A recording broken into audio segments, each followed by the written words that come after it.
Comigo? Interroguei, duvidando. Por que não, Inácio? Explicou o confrade.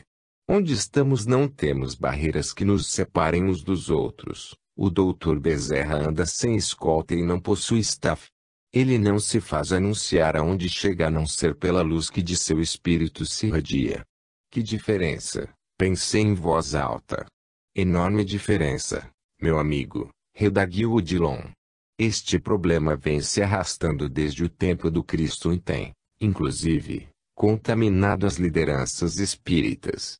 Para, por exemplo, simplesmente cumprimentar um médium de renome, os sofredores têm que lhe ludibriar a segurança ou corrompê-la.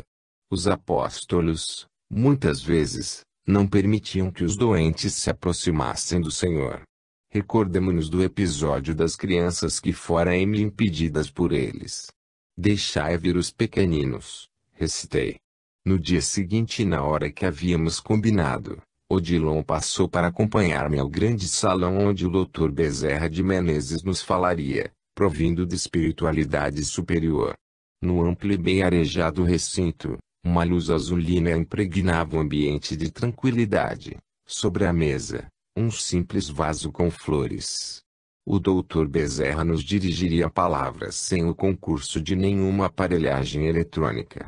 Quando nos acomodamos em confortáveis poltronas, Odilon me avisou: Inácio, aguce a atenção, o Dr. Bezerra praticamente não articulará as palavras.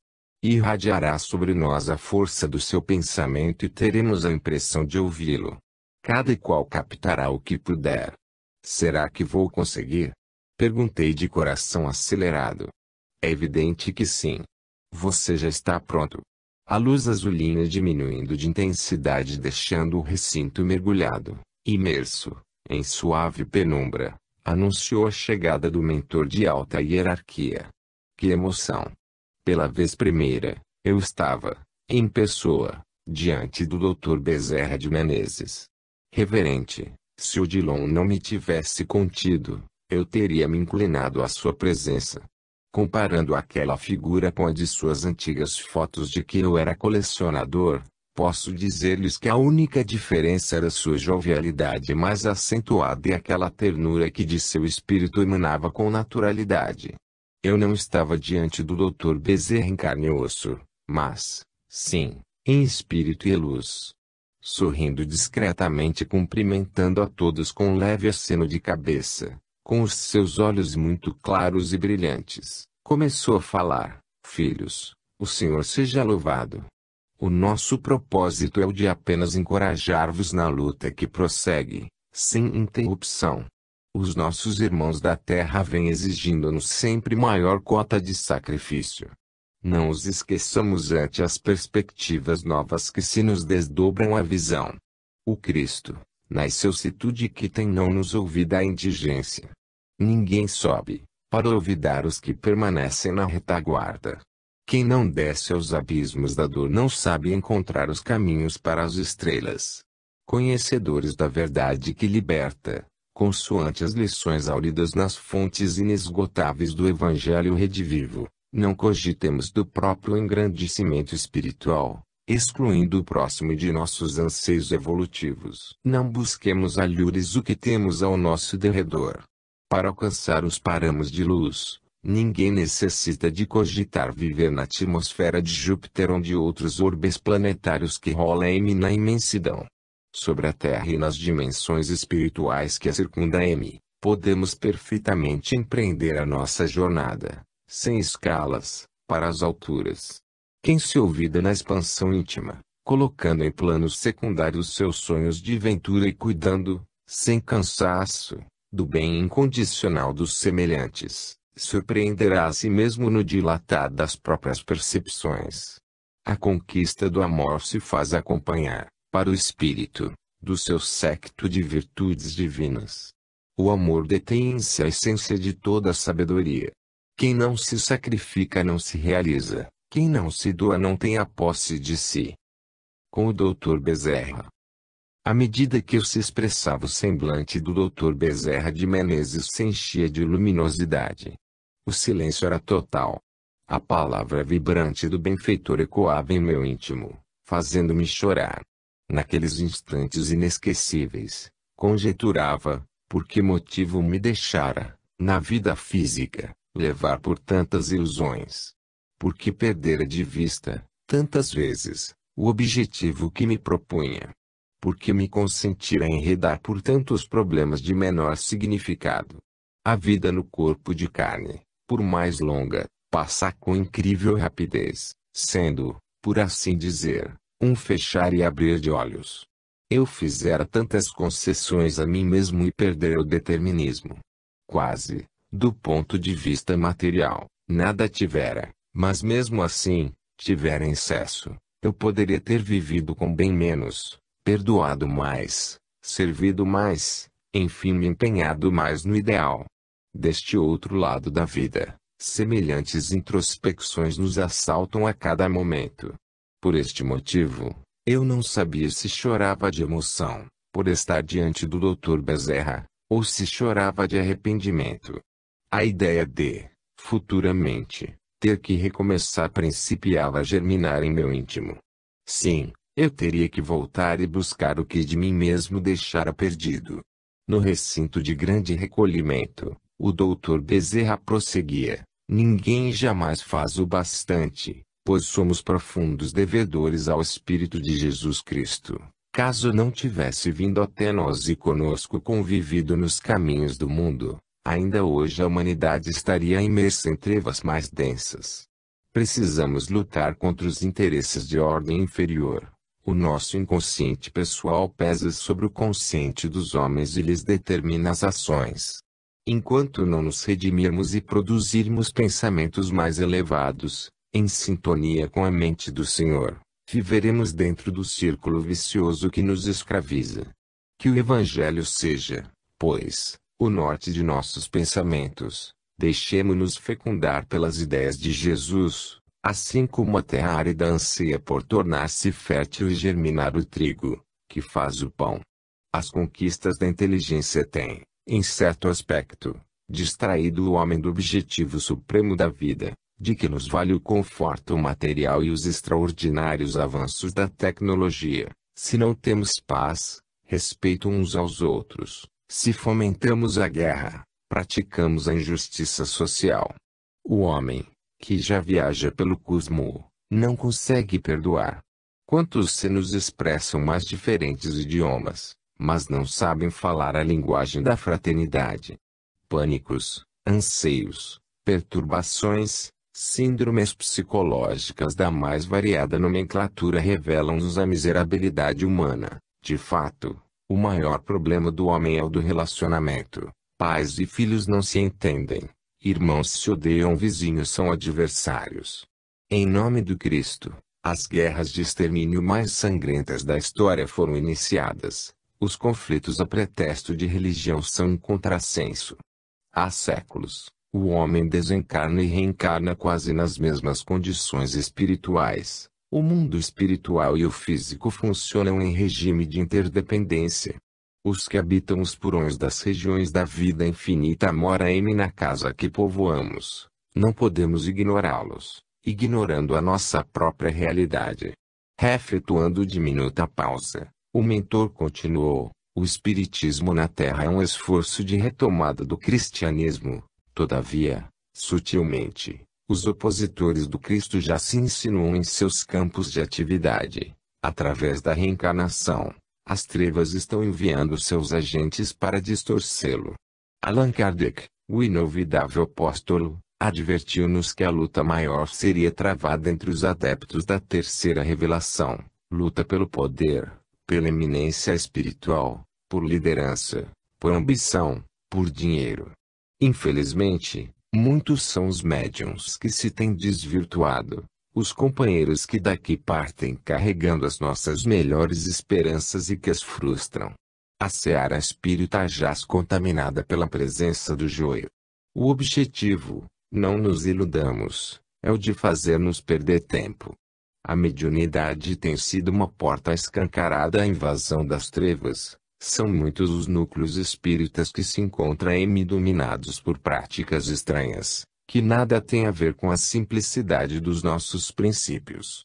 Os mensageiros que lhes são enviados do nosso plano e que os advertem, periodicamente, são mal interpretados e têm a sua palavra distorcida. Creem, por pura conveniência, que o recado dado é para os outros e jamais para si. Aplica-se, com extrema facilidade, a lição para os demais, para os que, segundo se deduz, se corromperem, mas raros, raríssimos, os que se dispõem a aplicá-la a si, aguçando os ouvidos e o entendimento. O esforço do Espírito Verdade não pode ser esquecido. Na codificação, os espíritos superiores joelharam o campo da fé, libertando de secular erva daninha. Não arreguemos com o fanatismo e com os nossos interesses subalternos. Com extrema facilidade, o joio arrancado à gleba volta a florescer, comprometendo a lavoura. Não nos basta, pois, identificá-lo e extirpá-lo. Carecemos, sobretudo, de negar-lhe alimento para que sequem as raízes que se escondem nas profundezas do solo. Tive a impressão de que, nesta altura de sua preleção, o Dr. Bezerra de Menezes se erguia do solo, em natural fenômeno de levitação. De seu tórax, raios de safirina luz partiam em nossa direção, como se, naquele instante, um orvalho divino e desconhecido nos abençoasse. Olhei para o meu corpo espiritual e verifiquei que a luz que emanava do benfeitor era parcialmente absorvida por mim. Filhos, encerrou dizendo, não existe outro caminho fora daquele que nos foi traçado pelo Cristo. Ninguém atinge a grande altura seguindo pela porta larga. Por mais o homem se alteie em inteligência, ele deverá aprender a amar, isto é inevitável.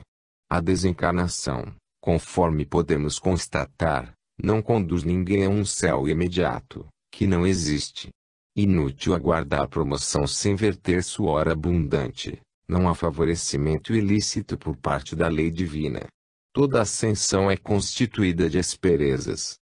Mais que os sacrifícios solicitados aos antigos cristãos que pereciam nos circos romanos, somos agora chamados a silencioso testemunho, porém não menos heroico.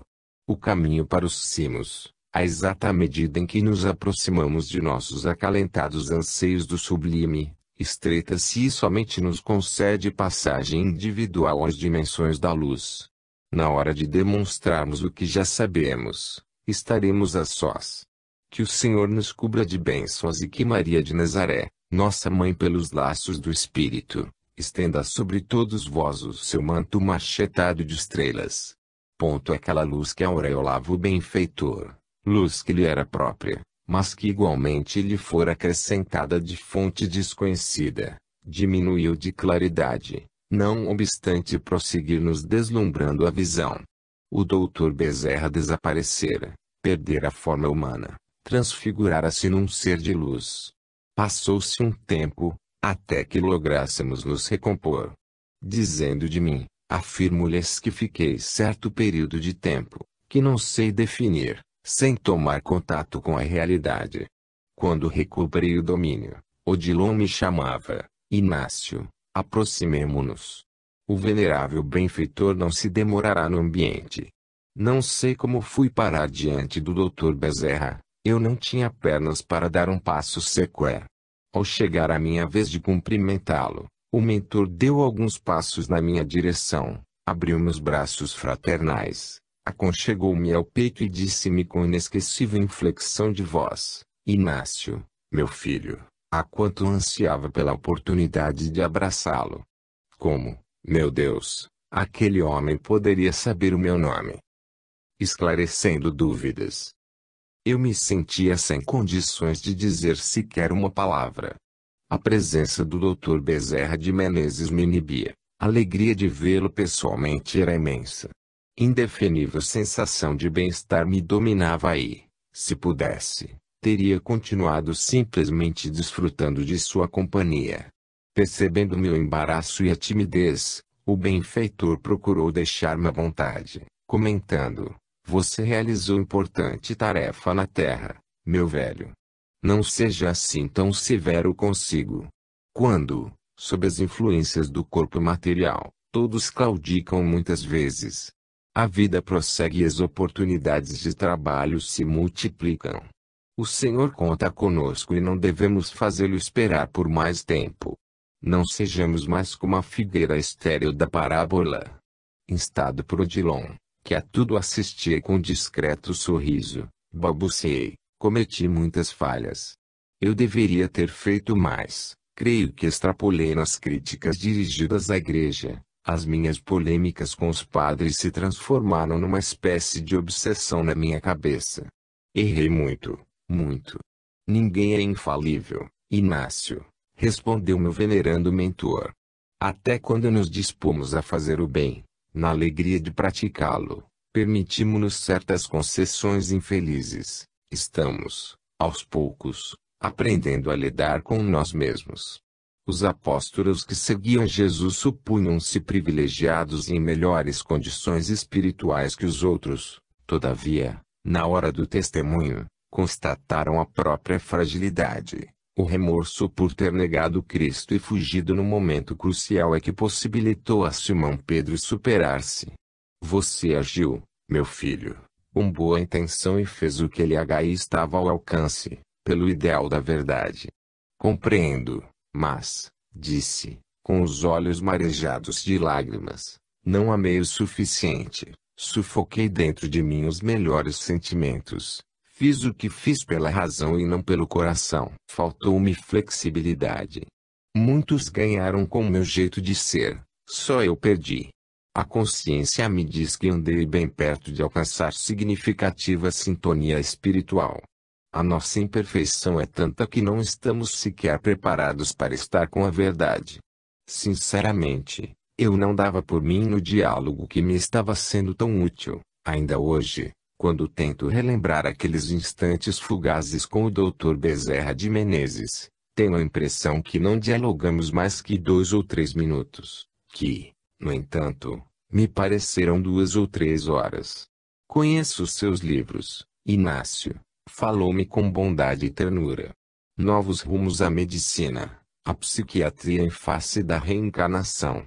Sem dúvida, obras de real valor doutrinário. Que já foram esquecidas, redargui. Não de todo, meu filho.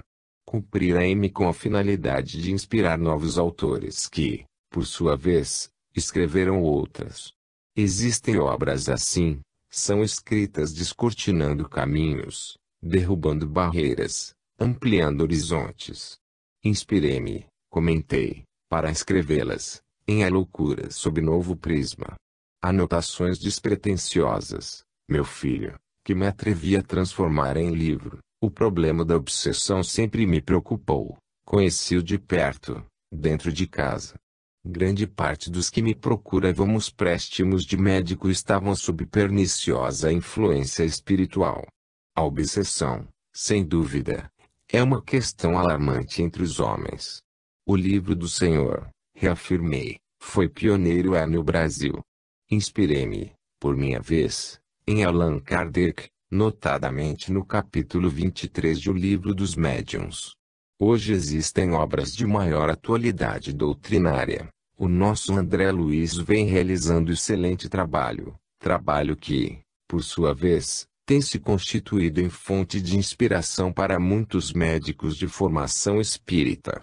Quando puder, falei em sequência ao diálogo, pretendo escrever alguma coisa, na condição de espírito liberto. É claro, se conseguir um médium compatível. Não tenha pressa. Os nossos companheiros de ideal, em maioria, não estão preparados. A revelação da verdade necessita ser dosada. Se, porventura, uma oportunidade se lhe oferecer de algo escrever para os nossos irmãos, limite-se às suas experiências de espírito fora do corpo. Todos anseiam por maiores detalhes da vida que os aguarda além da morte, mas é pura curiosidade.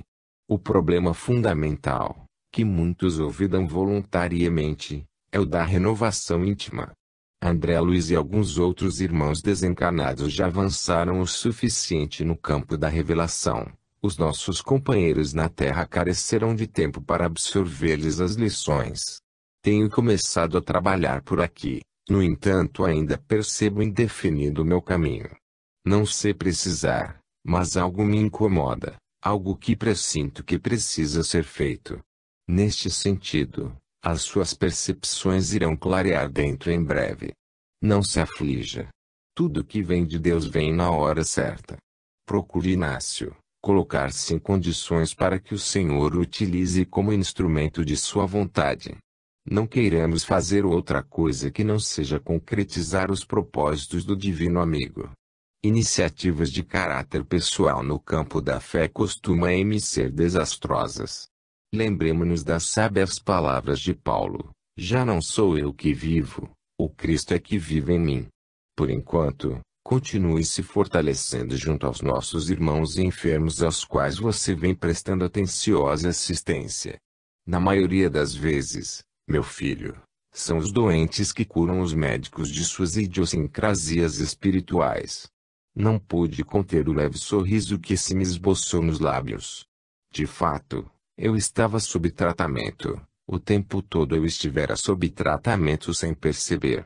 Realizara a primeira etapa do meu tratamento no sanatório e, agora, a segunda etapa estava sendo levada a efeito nos pavilhões com o Antônio José, o Lindor, com a M e tantos outros que já conseguia identificar pelo nome. Reerguendo-os para a vida, eu estava me colocando de pé. Não era justo deter o Dr. Bezerra ao meu lado por mais tempo. Em poucas palavras, ele me dissera o essencial, o resto seria mesmo comigo. Habituado a soluções prontas e imediatas para as questões que sempre me afligiam, estava tendo que aprender a esperar. Conversando com Odilon Fernandes, o que não pude captar, tão preocupado me encontrava em fixar tudo quanto o benfeitor nos transmitira, antes de atender a outros que continuavam na expectativa de ouvi-lo em particular. O Dr. Bezerra de Menezes me abraçou e, paternalmente, me osculou as faces. Nós nos veremos mais vezes, meu filho. Estaremos sempre juntos. Em nossa jornada para a luz, não dispensamos o concurso dos companheiros. Nem o sol é autossuficiente. Todos, em essência, refletimos uma claridade que não nos pertence. Até breve. Qual se, naquele exato momento, despertasse de um sonho, quando pude me situar, já estava com Odilon fora do grande salão, onde nos reuníramos para escutar a palavra do benfeitor. Caminhando por alamedas floridas e procurando encher os pulmões com o ar balsamizado, ouvi o bom amigo me questionar: como é, Inácio? Mais tranquilo agora? Mais tranquilo e mais envergonhado, respondi cabisbaixo. Eu me senti feito uma criança. Não deveria ter me queixado tanto, falei muito de mim mesmo. Isto é assim, meu caro irmão, observou o companheiro, envolvendo-me com um abraço. Quando nos sentimos na presença de alguém que nos merece confiança, naturalmente começamos a falar de nós. Mas eu devia ter aproveitado melhor o encontro, respondi desolado. Mediunidade. Enquanto prosseguíamos caminhando por entre as alamedas do extenso parque, em que muitos outros espíritos se entregavam à meditação ou à leitura de livros diversos, Dona Modesta e o benévolo Manuel Roberto vieram ao nosso encontro. Olá, saudou-nos a irmã de forma descontraída. Como foi, Inácio, o seu encontro com o Dr. Bezerra? Conte-me tudo. Ora, respondi, você já deve saber como foi, Modesta. Aliás, por aqui vocês sabem de tudo. Sabem de tudo e perguntam a gente, que não sabe de nada. Vocês tramem-me o tempo todo, caçoei. Só porque sou um novato na vida espiritual, vocês abusam. Deixem estar, que hei de dar-lhes o troco. Ótimo, doutor, interveio Manuel Roberto. É assim que gostamos de vê-lo. Ríspido, não é? Se eu não for grosso, não serei eu, não é? Não é bem assim, Inácio. É quase assim, mas não tão assim, disse a benfeitora, com uma piscadela de gracejo. Amanhã, doutor, explicou Manuel, vamos à terra. Ah! Vocês irão à terra? Viraram astronautas. Defuntos astronautas. É chique dizer vamos à Terra. E o que os senhores pensam em fazer por lá? Assombrar alguém? Vamos participar de uma sessão mediúnica no sanatório. Explicou Modesta. Quer vir conosco? Quem sabe, você possa se expressar aos nossos irmãos. Para quê? Só se for para xingá-los. Por favor, senhor médium e senhor revisor, não me queira me toler a liberdade de dizer o que penso, da maneira que penso. Aliás, para que saibam que sou eu, basta mesmo que eu abra a boca ou que acenda um cigarro. Vou dizer a vocês o que penso. Os meus gatos, que ainda sobrevivem no sanatório, apesar da vontade de alguns de expurgá-los, serão melhores intérpretes meus do que os médiuns que andam por lá. Odilon sorriu e, querendo me conter, pressionou-me levemente o braço com a mão. Não, Odilon, é sério. Você tem mais ética do que eu, não diz nada, mas eu não me calo. Os médiuns não querem estudar, não querem disciplina. Ficam parados, ao redor da mesa, feito uns robôs, e nem pensar eles pensam, esvaziam a mente de ideias, esperando que os espíritos façam tudo. Isto não é mediunidade. Se o pobre do morto pudesse fazer tudo sozinho, os médiuns seriam meras figuras decorativas. E, depois, mentem, dizem que são inconscientes que não se lembram de nada. Mediunidade é um emaranhado. Permitindo-me o desabafo, Odilon tentou amenizar. Inácio, você tem razão, mas... Meu irmão, você me perdoe, você, a Modesta, Manuel Roberto e mais alguns que venham a acompanhar a nossa prosa. Pois bem, eu chego ao sanatório com vocês, disponho-me a falar com os presentes, dar, enfim, o meu recado. Pretendo chamá-los à razão, puxar-lhes as orelhas, dizer-lhes a verdade sem meios termos. Procuro um médium que me faça a sintonia, não importa se homem ou mulher. Acontece, porém, que o que eu tenho para falar vai contrariar interesses, o interesse do fulano diretor, do ciclano funcionário, do beltrano espírita. O médium acolhe, me agasalha, abre a boca e só deixa passar o que não conflita com os seus pensamentos. Sendo assim, o que eu vou fazer lá? Passar raiva?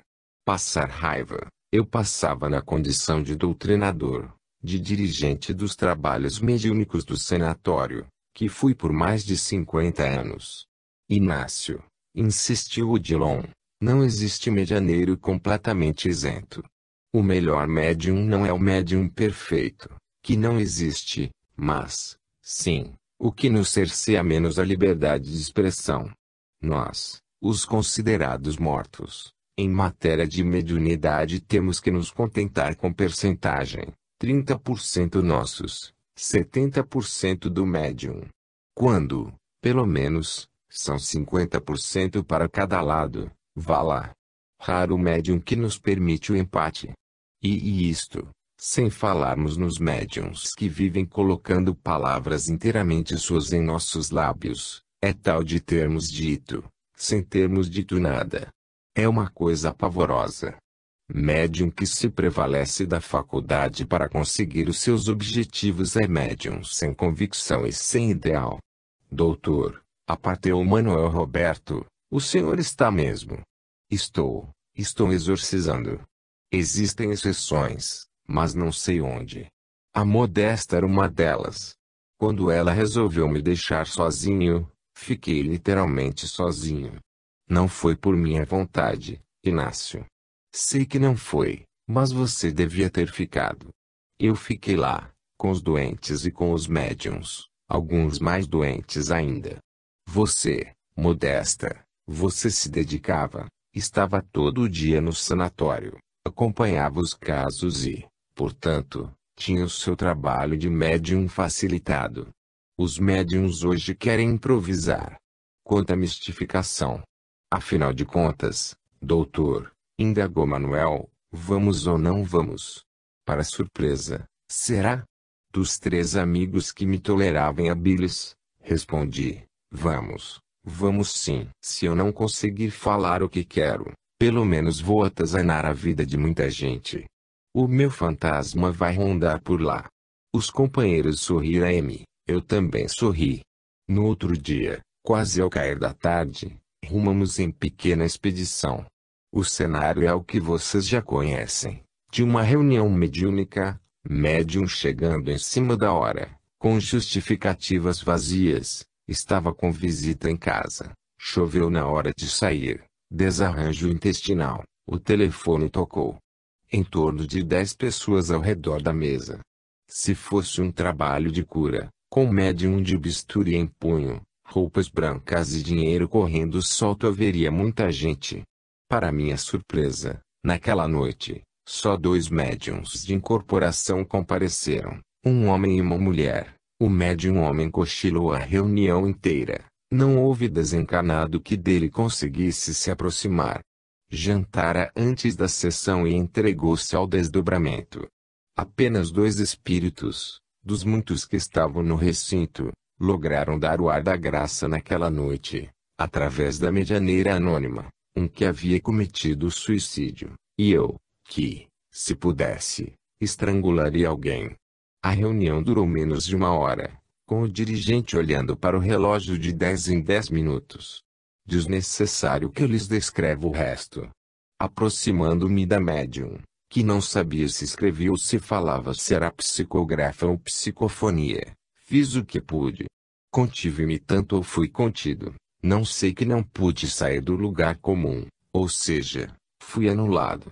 É lógico que, brincadeiras à parte, eu não queria esmurrar a mesa, mas pelo menos, esperava ser um pouco mais Inácio do que nada que pude ser. Limitei-me, ou a médium limitou-me, a dizer coisas amenas, em tomo do perdão e da caridade. Nenhuma palavra que pedisse mais ordem e que chamasse aquela gente à responsabilidade. Não logrei vencer a resistência e ao desinteresse. Não imaginem que eu esteja criticando. O meu propósito não é este. Mas é uma pena observar o pequeno rendimento mediúnico de um grupo que se propõe manter contatos regulares com o além. Paulino Garcia. Várias vezes, em espírito, tive oportunidade de voltar ao sanatório, bem como de visitar diversas outras instituições que pugnam pela doutrina em Uberaba.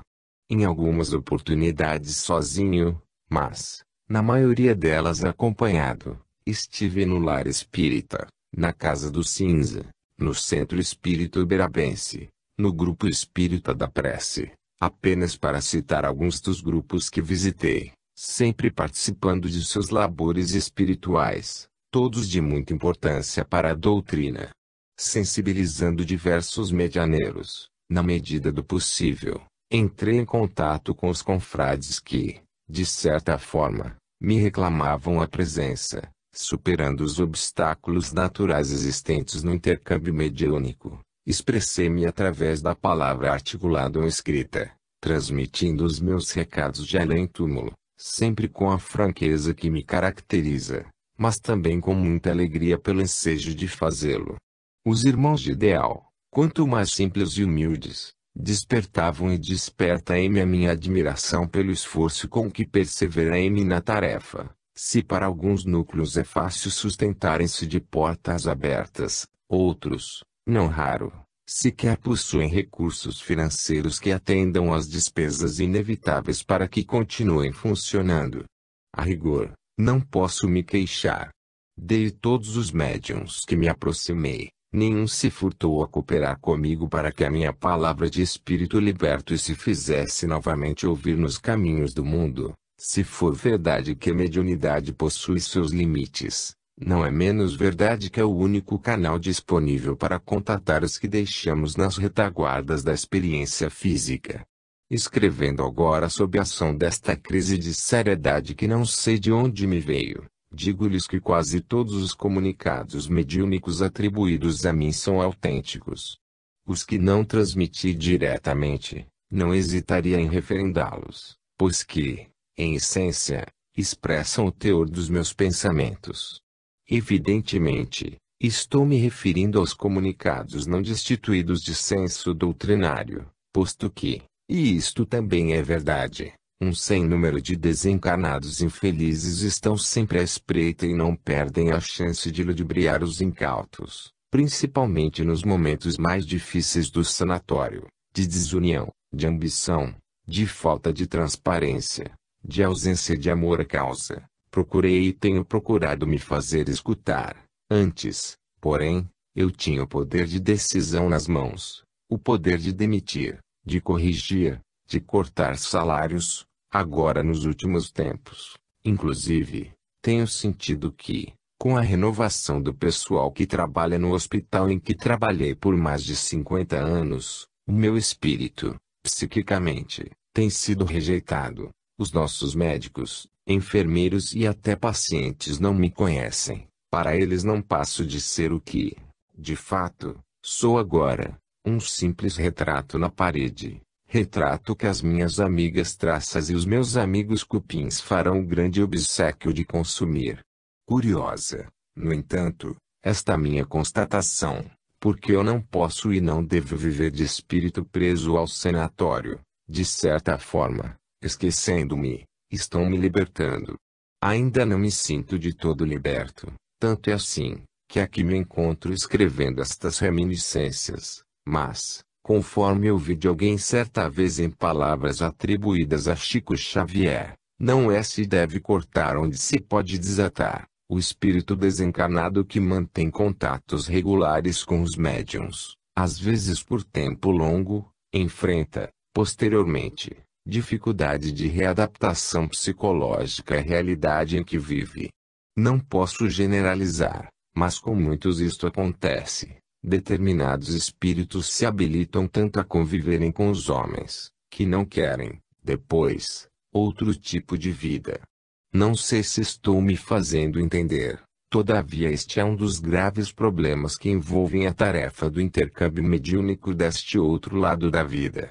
Quase sempre, estas entidades, quando se liberam dos contatos com os médiuns de sua preferência e afinidade, por circunstâncias naturais de impedimento, como, por exemplo, as condições de saúde dos medianeiros ou mesmo a sua desencarnação, são praticamente conduzidos de imediato a um novo corpo, em mediunidade. Portanto, não existe herança. O espírito não é do médium e o médium não é do espírito. Dificilmente um espírito se transfere de médium, e vice-versa. A parceria mediúnica cessa quando o sensitivo ou a entidade espiritual que lhe controla mais diretamente as faculdades se revela impedida de continuar o processo. O médium não é dono dos espíritos que por ele se expressam e nem os espíritos têm qualquer certificado de propriedade sobre os médiuns que lhes servem de instrumento. Todavia convém cautela com os medianeiros que se apropriam dos espíritos que não lhes pertencem. Mergulhado em semelhantes reflexões, que tomei o cuidado de anotar num pequeno pedaço de papel, com a intenção de discuti-las mais tarde com o amigo Odilon Fernandes, fui surpreendido por ele e por um jovem de que se fazia acompanhar. Inácio, disse-me ele, quero apresentar a você o nosso Paulino Garcia. Já ouvi comentários a seu respeito, falei, estendendo-lhe a mão. Você tem escrito para a terra, não é? Com simpatia, o rapaz, que logo me cativou pela sua simplicidade, respondeu, escrever não é bem o termo, não sou escritor, apenas rascunho algumas anotações que julgo serem úteis aos nossos irmãos. Os livros dele têm sido bastante apreciados, Inácio, atalhou Odilon. Paulino possui senso de observação e o dom da síntese. O dom da síntese é importante, comentei. Hoje em dia, o pessoal não anda tendo tempo para nada. Obras maçudas ficam nas prateleiras. Na minha época, a gente as lia, mas não havia televisão, barzinhos, boates. Na verdade, preocupou-se Paulino em esclarecer. Não sou autor dos livros que assino. O que aprendo com o Dr. Odilon, com o irmão José e outros passo para o papel. Irmão José. Desde que eu deixar o corpo, ainda não tivera a oportunidade de me avistar com esse espírito. Por onde andaria o venerável mentor? Recordava-me dele com extremo carinho, de seus oportunos comunicados no sanatório e no Uberabense, através de Dona Modesta. Não contendo a curiosidade, indaguei: Odilon, você tem notícias do nosso irmão José? Como não, Inácio? Exclamou. Estamos sempre em contato e já conversamos diversas vezes a seu respeito. As ocupações dele são muito vastas na vida espiritual. Além de seu vínculo com o espiritismo especificamente em nossa região, irmão José integra um conselho de espíritos superiores que planeja ações que objetivem o progresso da humanidade. Raramente temos oportunidade de desfrutar de sua presença. Aliás, Inácio, observou Odilon, a sua intuição anda afiada. Eu e o Paulino estamos aqui justamente por solicitação de irmão José, que deseja uma reunião conosco. Reunião? Perguntei deveras surpreso. Sim, um de seus emissários veio ao meu encontro e agendamos para amanhã. Certo de que você estimaria estar com o inesquecível benfeitor, tomei a liberdade de confirmar a sua presença e depois. Depois do quê, Odilon? Você está com tempo sobrando. É hora de desenferrujar os artelhos. Manuel Roberto e nossa irmã Modesta participarão conosco. Creio que temos trabalho pela frente. Apreensão e expectativa. Com grande expectativa, esperei a chegada do dia seguinte. O que será que nos aguardava? Alguma repreensão? Motivos, eu os tinha de sobra, para pensar que o benfeitor espiritual me repreenderia pelos meus erros. Afinal, sempre carecemos de alguém que nos auxilie a abrir os olhos para nós mesmos, já que, por melhor que nos enxerguemos, sempre evitamos um confronto muito direto com a verdade. Nunca nos animamos a descer tão fundo na própria realidade, receosos da indispensável mudança a ser empreendida. Existem, digamos assim, alguns vícios que estimamos preservar para consumo. Reconheço que, à semelhança de tantos, me justifiquei em excesso em minhas mazelas, permitindo-me certas concessões que agora lamento. Desde que deixara o corpo, eu não me levantava do banco dos réus, todavia nenhum promotor me censurava com tanta veemência quanto a voz inarticulada da consciência, o que o espiritismo, o seu conhecimento, não conseguirá fazer por mim no mundo. Estava fazendo agora. Estar diante de irmão José me envergonhava por antecipação. O querido mentor estava sempre presente em nossas atividades e, com certeza, me conhecia além do que eu procurava aparentar. Apenas um pensamento me socorria: eu havia procurado ser sincero no ideal. Esforcei-me quanto pude para defender a doutrina de seus opositores, mais no campo do discurso do que no do exemplo, admito. Mas eu não era de deixar o espiritismo à mercê dos ataques que lhe eram desferidos, principalmente pelos padres. Quando Odilon passou, eu já estava pronto e apreensivo. Você me parece preocupado, observou o companheiro. Não vou, Odilon, esconder de você o meu estado de espírito. Somos amigos, nos conhecemos desde muito tempo. Mas sinto-me acanhado de comparecer à presença de irmão José. Mas, o retrucou, você já esteve, inclusive, com o Dr. Bezerra de Menezes. É diferente, respondi. Diante do Dr. Bezerra, eu me senti na condição do filho à frente do pai. Hora alguma me passou pela cabeça o que me passa agora. Irmão José estava sempre conosco e deve saber dos meus mais secretos pensamentos. Ora, Inácio, falou o amigo, não exagere. O venerável mentor não o convidaria a uma reunião para qualquer advertência. Não é assim que as coisas funcionam por aqui. Depois da morte, ninguém nos acusa a não ser aqueles que não estão em condições de apedrejar. Ninguém atira a primeira pedra. Quem é bom jamais critica. Os nossos desafetos é que nos falam o que precisamos ouvir dos lábios dos nossos instrutores. Sempre apenas ouviremos palavras de incentivo e de compreensão. Por este motivo, Inácio, Deus situou os nossos adversários onde estamos, Eles é que dizem as maiores verdades em nosso próprio respeito.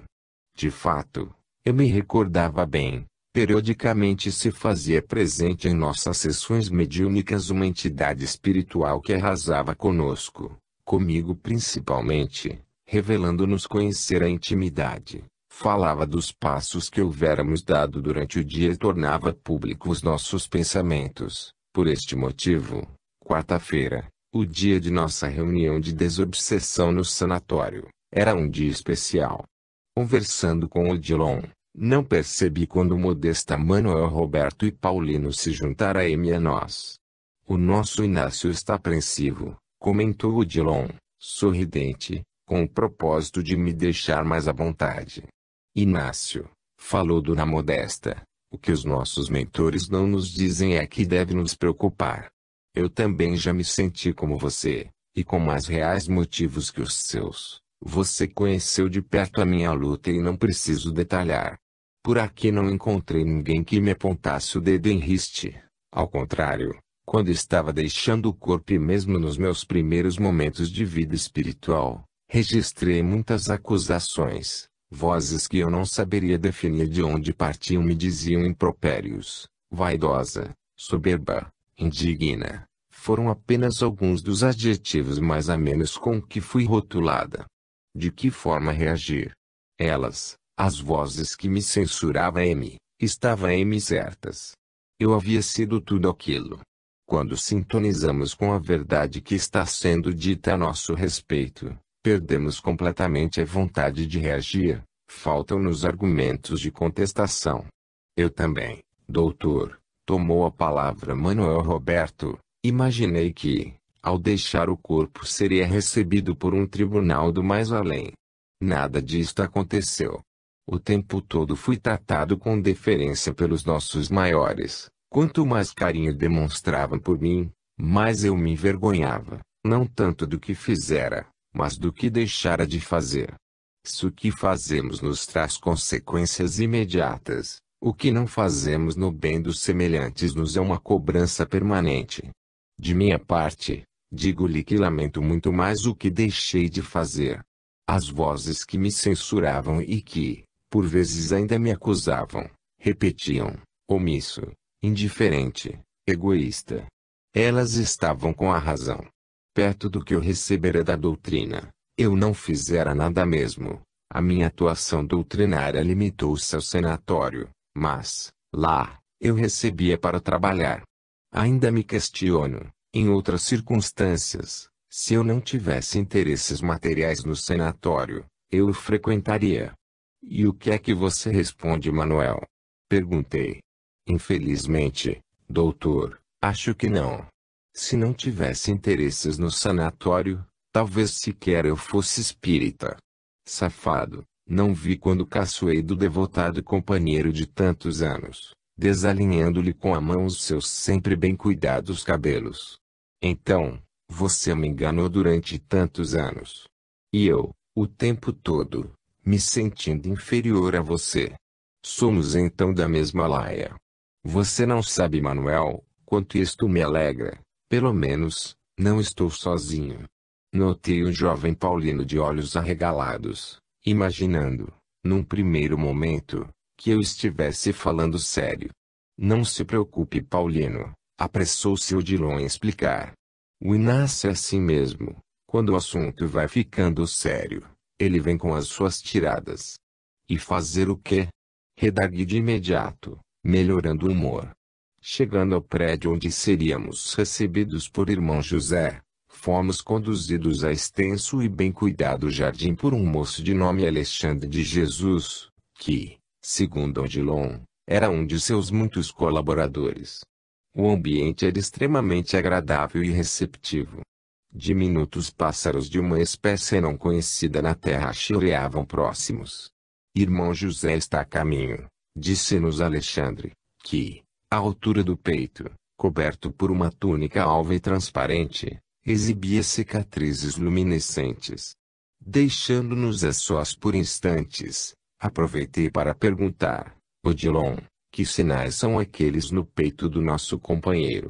Ao tempo do Cristo, Alexandre, um dos discípulos de Inácio de Antioquia, foi morto ao lado do grande mártir do cristianismo nascente. Aqueles sinais gravados de luz em seu tórax são as marcas das garras afiadas dos leões que enfrentaram no circo, onde testemunharam a fé em Jesus. Sem que eu pudesse precisar de que local teria surgido, irmão José, erguendo a destra, nos saudou: que a paz do Cristo esteja convosco. Plano de ação. Meus irmãos, continuou um benfeitor, procurando sintetizar, agradeço-vos, inicialmente, terem vindo atender ao nosso convite. Os ceareiros disponíveis ainda são poucos, raros os que, mesmo depois da experiência física, prosseguem fiéis a Jesus. Muitos dos companheiros de ideal que desencarnam ainda não se encontram em condições de cogitar senão de si mesmos. O trabalho não cessa. Carecemos de colocar de lado as nossas próprias aspirações pessoais e perseverar no serviço que se desdobra. Os que verdadeiramente se acham dispostos a cooperar com a obra do Evangelho não têm tempo para pensar em si. Deixemos para mais tarde as estrelas reluzentes que nos acenam de infinito. A Terra, com a vida que se manifesta em suas concêntricas dimensões espirituais, por longo tempo ainda será o nosso campo de ação. O labor apenas começou. Ouvidemos, por enquanto, a tranquilidade das colônias que poderemos habitar no além. As regiões sombrias que circundam o planeta estão repletas de espíritos em desespero. Muitos deles são criaturas extremamente amadas por nós, libertos do corpo físico, não lograram leveza em seu corpo espiritual para subir, o centro gravitacional do orbe, de acordo com os seus múltiplos dramas de consciência, os puxa para baixo. Adiante das regiões umbralinas, no interior da Terra, encontraremos os que povoam o inferno de sua imaginação enfermiça.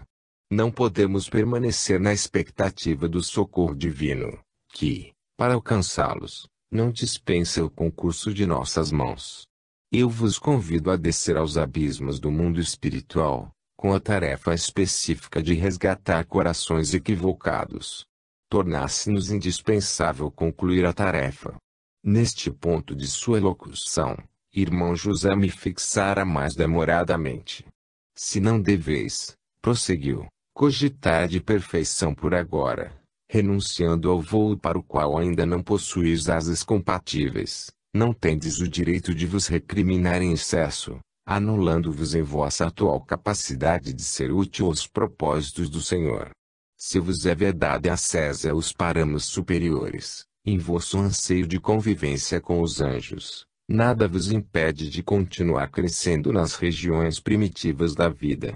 O Cristo, em sublimado anseio de expansão, que não saberíamos definir, desceu das alturas imensas e veio conviver conosco, os que ainda nos arrastamos no chão de nossa própria miserabilidade. A atitude passiva de cruzar os braços é contrária à lei do progresso, que tudo coloca em movimento. Nada para de se agitar na direção da luz. O que nos cabe fazer? Indagou Odilon, adiantando-se. Apelos clamorosos têm subido ao coração magnânimo do divino amigo e devereis descer, como representantes do Senhor. Haverá quem vos substitua nas tarefas que presentemente desempenhais. Não vos preocupeis, pois o dever nos pede maior renúncia. Irmãos que se equivocaram nos caminhos da fé religiosa carecem ser resgatados das trevas. Não podemos olvidá-los. Consideremos que, a rigor, ninguém cai sozinho. Muitas vezes os que erram incentivados pela nossa indiferença no bem ou pelos nossos aplausos de incentivo. Não devemos culpar a Igreja pelos rumos que imprimiu ao cristianismo, sitiado espiritualmente. Não raro se viu na contingência de ter que aceder a pressões para sobreviver.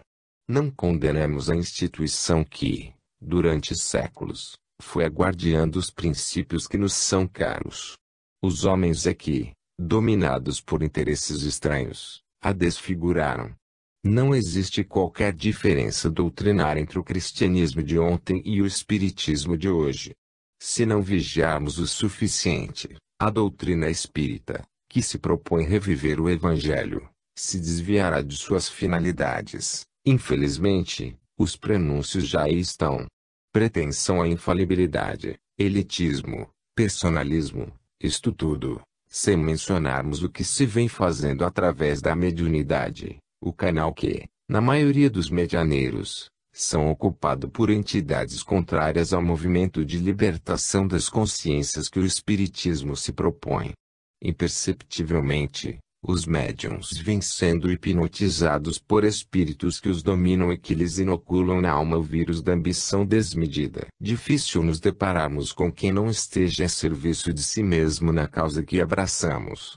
Efetuando breve pausa, o venerável mentor aduziu: as trevas têm se organizado e cerrado fileiras contra a doutrina. As portas da chamada percepção extrasensorial encontram-se escancaradas. Raro é o grupo que permanece fiel às diretrizes que lhe norteiam o funcionamento. Não vos solicito descer para um confronto direto com os adversários da terceira revelação. Não se trata disto. Trata-se da tentativa de acender uma réstia de luz na escuridão, diminuindo a intensidade das sombras. E, novamente, pousando os olhos sobre mim, indagou: Inácio, meu filho, você se recorda do espírito de Tomás de Torquemada? A pergunta direta me fez estremecer. Como eu não poderia me lembrar de um dos maiores desafios mediúnicos de toda a minha vida? É claro que em nossa memória, minha, de Dona Modesta e de Manuel Roberto, aqueles episódios vivenciados no sanatório estavam bem vivos. Fora-me dias e dias inesquecíveis aqueles. Tanto sofremos à época, que fizéramos um pacto de silêncio entre nós. Pouquíssimos fora-me os companheiros de doutrina que tomaram-me conhecimento do fato e igualmente deliberei não registrar em meus escritos. Sim, lembro-me, respondi com a voz entrecortada de emoção. Foi uma pena. Tanto esforço do mundo espiritual para nada. Ele já estava no corpo, no entanto foi descoberto pelos antigos comparsas. Não pudemos mais saber o paradeiro do seu espírito. Inácio, nenhum esforço no bem é insignificante, toda semente que se planta germina no momento oportuno. Não lamente o aparente fracasso. O irmão Tomás espera por nós. Onde? Questionei surpreso. O nosso Odilon, acompanhado do nosso Paulino, os conduzirá. Ele tem pensado em você, Inácio, que, agora, passou a simbolizar as suas esperanças de redenção. Tomás tem sido mantido em duro cativeiro, submetido a constantes torturas. Amarrado a um poste, semelhante àqueles aos quais ordenou tanta gente a morte, nos tempos da Inquisição, queima como se estivesse numa fornalha ardente. Mas o inferno existe? Perguntei intrigado. Sim, só que não é criação de Deus, respondeu o irmão José, deixando-me aparvalhado.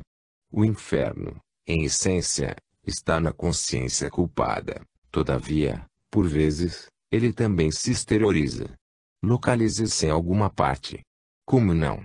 E Satanás, inquiri, existirá também? Quando nos devotamos inteiramente ao mal, Inácio, não seríamos um representante dela. A ideia que sob diferentes terminologias, simboliza a força que se opõe ao bem no universo. Satanás é todo espírito que delibera viver opondo-se à harmonia da vida.